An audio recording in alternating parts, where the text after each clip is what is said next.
Huling Chika Minute na po ng 2025 mga kapuso at makakachikahan natin ngayong bisperas ng bagong taon si sparkle artist Lexi Gonzalez. Lexi. Thank you, Miss Vicky. And happy last Chika for the year, mga kapuso! More and more goals ang gustong ma-achieve ng mga kapuso stars sa pagsisimula ng 2026. Ang ilan, focus sa career, habang may ibang pagtutuunan ang self-love. Makichika kay Nelson Canlas. To be braver and gutsy, yan ang career goal ni Jack Roberto, lalo na pagdating sa business sa bagong taon. When it comes to business, parang more on dapat talaga malakas yung loob mo and maging smart ka sa lahat ng decision making.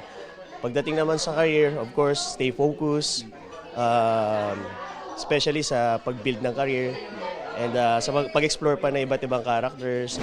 Eyes on the prize naman si Royce Cabrera. Nagsimula na raw ang maraming dream projects niya sa 2025, kaya there's no stopping Royce sa 2026. Mas dodoble ko pa yung focus. May mga araw na down tayo, so medyo may panghihina ka ng konti. So siguro mas lalabanan ko ng doble yun sa next year. Nitong 2025, nakita ng marami kung paano nag-focus si Barbie Fortesa sa self-love. At sa 2026, manifesting siya to more runs para sa isang mas malusog na pangangatawan. Peace, love, and growth naman ang gustong pagtuunan ng pansin ni Gil Cuerva. Sa kanyang IG post, sinabi ng Kapuso Hunk na hindi niya alam kung saan siya dadalhin ng buhay, pero he will definitely keep going. Ito ang bahay na pinapangarap ko noon.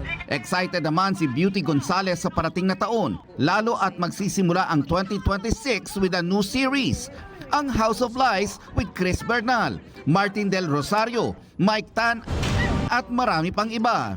Sa Year of the Horse, magpo-focus si Beauty sa kanyang acting project at may wish rin siya para sa mister. Yes, the house and many more art shows for my husband.